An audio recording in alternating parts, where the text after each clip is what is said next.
Pag ganitong ulam ang niluto mo, sigurado sira ang diet mo. Mapaparami talaga ang kain mo dahil sa masarap na ulam na ito. Stir-fried chicken na mala restaurant sa sarap. Gusto mo rin ba? Tara, luto tayo. Sa recipe na ito ay kakailanganin natin ng chicken breast at hiniwa ko na pala ito ng maliliit na pa-cubes. Timplahan na rin natin ito ng mga pampalasa, paminta, garlic powder, asin, cornstarch, seasoning at 1 tablespoon ng cooking oil. Haluin natin ito ng mabuti hanggang sa ma-well combine na lahat ng mga ingredients. Then, iset aside muna natin ito. 1/2 kilo lang pala ng chicken yung lulutuin ko. Then, para naman sa gulay, gagamit tayo dito ng onion leeks. Hiwain lang natin yan ng mga ganito kalalaki. Isang red bell pepper, tanggalin natin yung buto sa gitna at hiwain natin ito ng pahaba na maninipis. Kakailanganin din natin dito ng sibuyas at medyo malilit pala itong mga sibuyas na nabili ko kaya 2 piraso yung gagamitin ko. Then bawang mga 1 buo po yan, tanggalin lang natin yung mga balat. Once okay na lahat ng mga ingredients na kakailanganin natin, sa isang kawali magpainit na tayo ng mantika at prituhin na natin yung chicken na tinimplahan natin kanina. Piprituhin natin ito hanggang sa mag-brown. Kung mapapansin nyo po pala, paisa-isa yung paglalagay ko ng chicken dito sa kawali.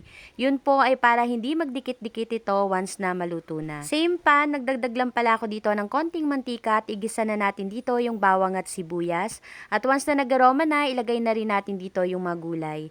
Timplahan na rin natin ito ng mga pampalasa. Naglagay din pala ako dito ng tubig, oyster sauce, brown sugar at paminta. Haluin natin ito hanggang sa kumulo at once na kumulo na nga, ilagay na rin natin yung piniritong mga chicken kanina. Haluin natin ito hanggang sa makover na ng sauce yung chicken, then ilagay natin yung natira ko palang red bell pepper at yung dahon ng onion leeks. Grabe, sobrang bango neto. Haluin lang uli natin yan, then ready to serve na ang napakasarap na stir-fried chicken.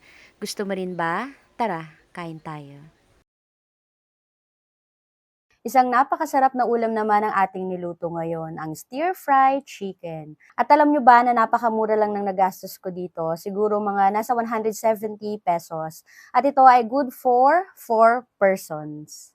Sa 170 pesos na yun, para ka nang kumain sa restaurant. So kung gusto niyo na mas marami yung lulutuin kasi marami kayo sa bahay, doblehin nyo na lang po yung mga ingredients na ginamit ko. Yung recipe po pala ay lagi yan nasa dulo ng aking video. Sa mga nagtatanong ng mga recipe ng niluluto ko, lagi po yan nasa dulo ng aking video.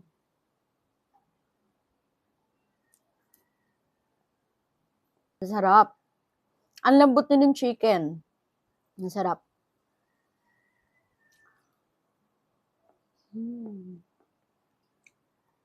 So kung gusto nyo rin ng mga ganitong klaseng pagkain or ganitong klaseng ulam, try nyo po yung recipe ko.